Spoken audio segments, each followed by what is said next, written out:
It is your friend in flowers, Lisa Mason Ziegler, coming to you here on kind of an early Saturday morning.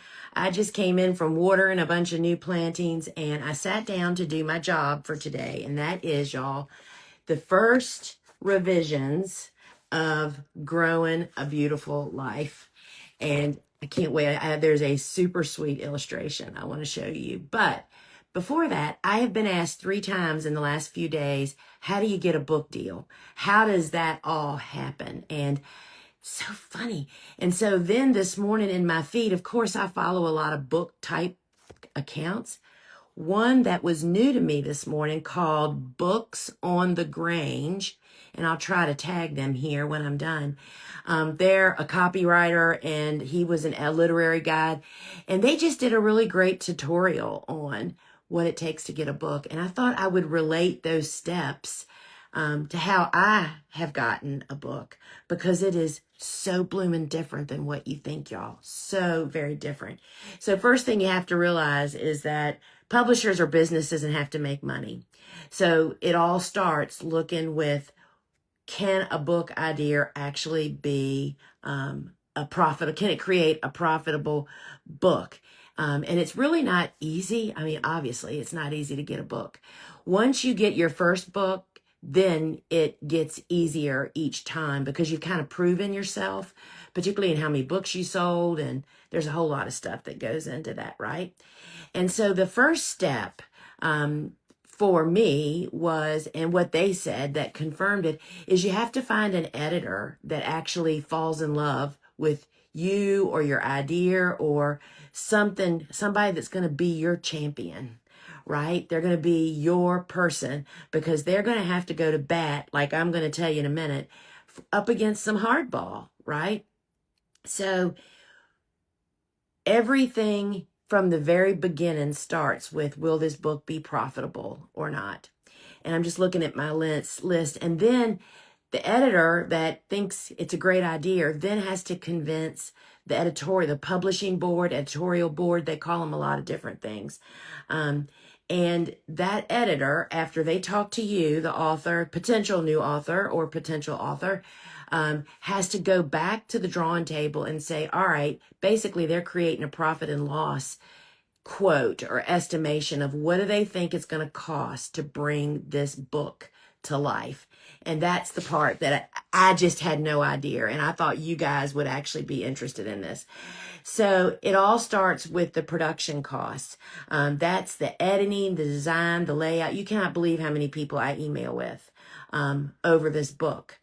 And in addition, the cost is there a photographer? Is there illustrations? All of that. It's like, okay, you can have 200 pictures because they get everything is based on the budget, y'all. And then how much is it going to cost to print it? So this is what the editor is creating, right? This list. They have to have a marketing budget. There is the investment from the publishing house of the advance that's paid to the author. That is the publisher saying, here is X number of dollars because we believe you're going to sell at least that many books, if not more, because you're being prepaid for the job you're getting ready to do. That's like the carrot. And with each book deal you get, your advance gets a little sweeter because you've proven yourself, right? So then there's the advance. And then they just have their general operation costs of running their company, right? That gets thrown in. Then how much is the book going to sell for? And then once you have a jumping off point there, then they think of the number of copies that have to be sold to break even. You know what I heard the other day? I can't remember where I heard this. But the average number of books sold for a general title that just comes out is only 300 books, y'all. Holy smokes. I mean, we have sold thousands and thousands and thousands of books. I can't imagine. So that's why publishers have like an insurance policy, right? So Then after they get those numbers and see kind of what it would take, then they it's just like if you're selling your house. What's the first thing a real estate agent does? Looks at all the comparatives around you. Same thing in the book business, y'all. They go to your genre and the current sales numbers for those books and see what is actually happening. And then if there's any previous sales numbers from that author, all of that is balled up by your editor. They gather all that stuff up because guess what they do then, y'all? The editor actually has to do a presentation to convince a board that your book is worth their investment. I mean, it's incredible. So I am so fortunate that my editor, Jessica Walliser, who is with Cool Springs Press, which comes under Quarto, which is a really big publishing house. I knew Jessica. She has multiple books. She is a gardening author also. So I knew her. We used to sell her books, Good Bug, Bad Bug, Attracting Beneficial Insects to Your Garden.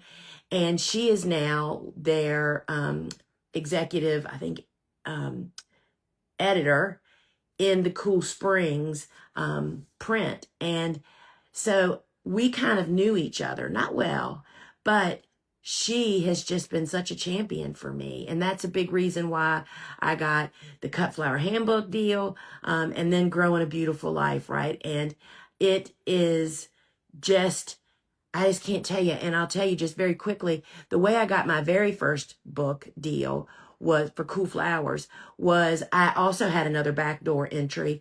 I was actually buying Jessica's books from our previous publisher, St. Lynn's Press. I write about all this in the new book, Growing a Beautiful Life. And so I was already emailing with the publisher editor of that publishing house. And so I just made a pitch to him and we went through a bunch of stuff, which I go through all that in the book. But that's how I got my first book. And then once you have one book, it's easier to get the next book and then the next book. So Jessica had to go in front of a board to actually do a pitch, proving that this book could really be, possible, profitable, because that's what it comes down to, y'all. When you're in business, if it's not profitable, why are you doing it? Then it's a hobby, right? And so, Jessica reached out to me based on a previous conversation about a year before that I said the only next book I would ever do is about, and I had a different title in mind, which I'm not going to tell y'all what that is. And it would be about what this book is about, is me building this business and life that I have. And she reached out to me and said, hey, we're thinking this, this, and this. What do you think? And so we kind of got to push through some of these steps. But even with like the Cut Flower Handbook, even when you go to the board and all the numbers look good, there can still be reasons they say no.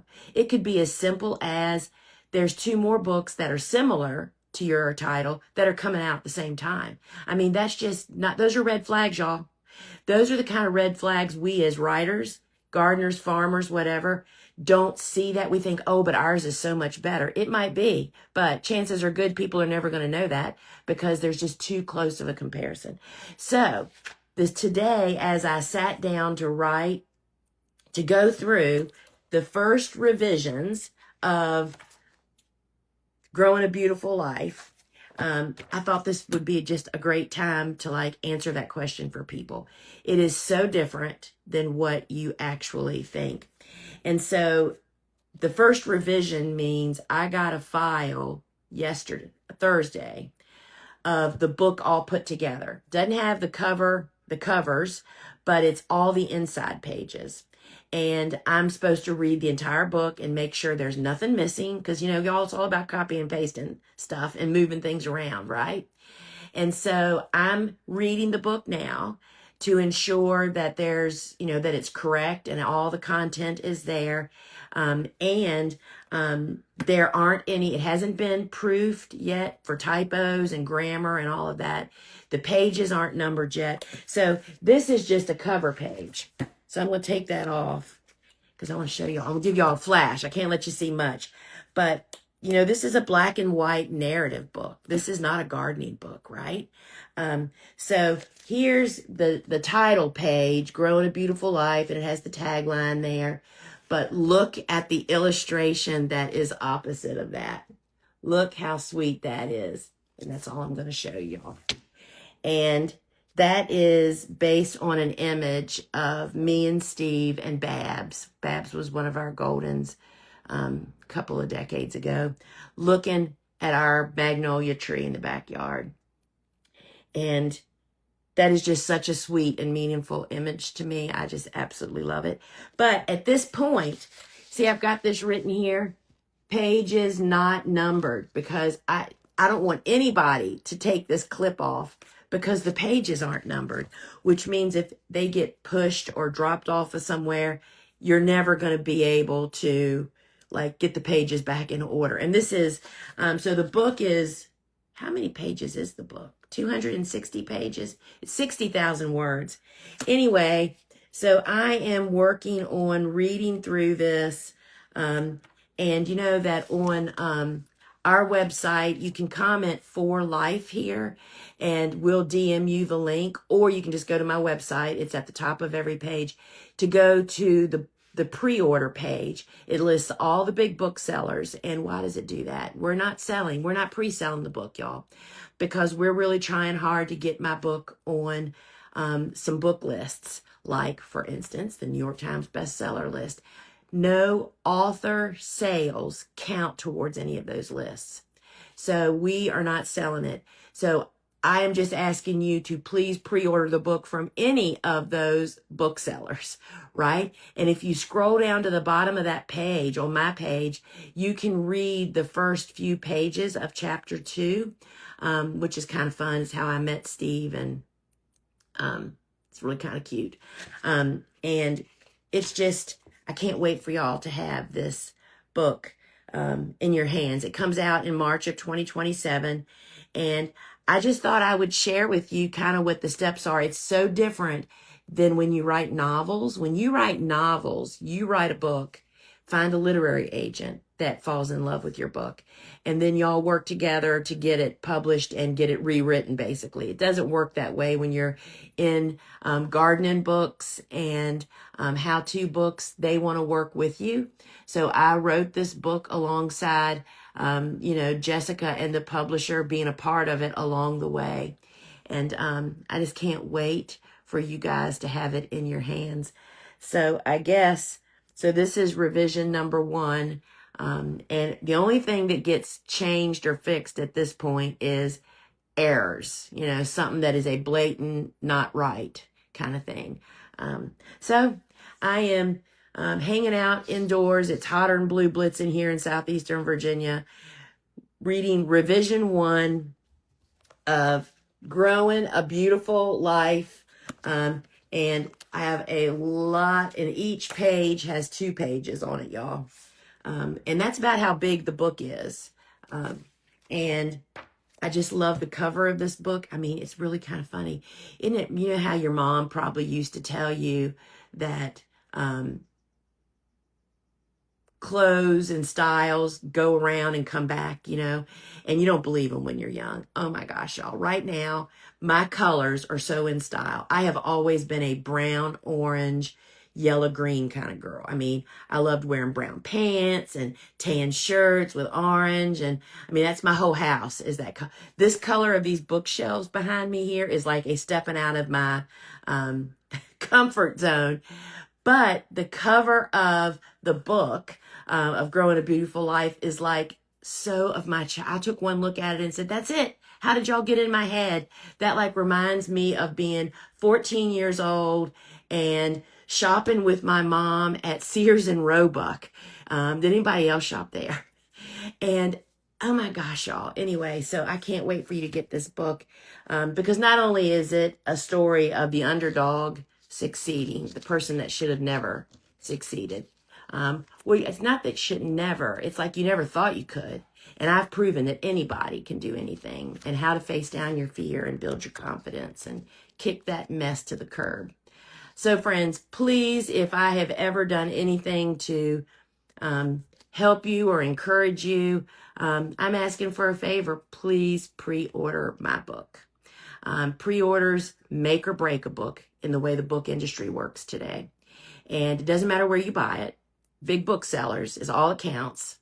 And I just would appreciate it so much. And thank you to all, because we've already been on the top selling gardening book category a few times on one of the big booksellers. And that's because y'all rush them.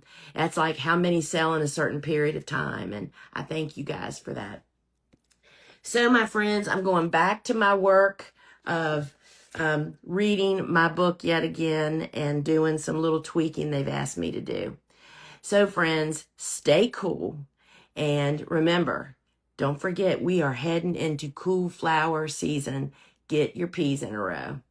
All right, my friends, until we meet again. Oh, and if you are interested in books, go follow Books on the Grange. That was really it was really interesting. And, you know, you just never know. I love books. All my books are old. This is 1952.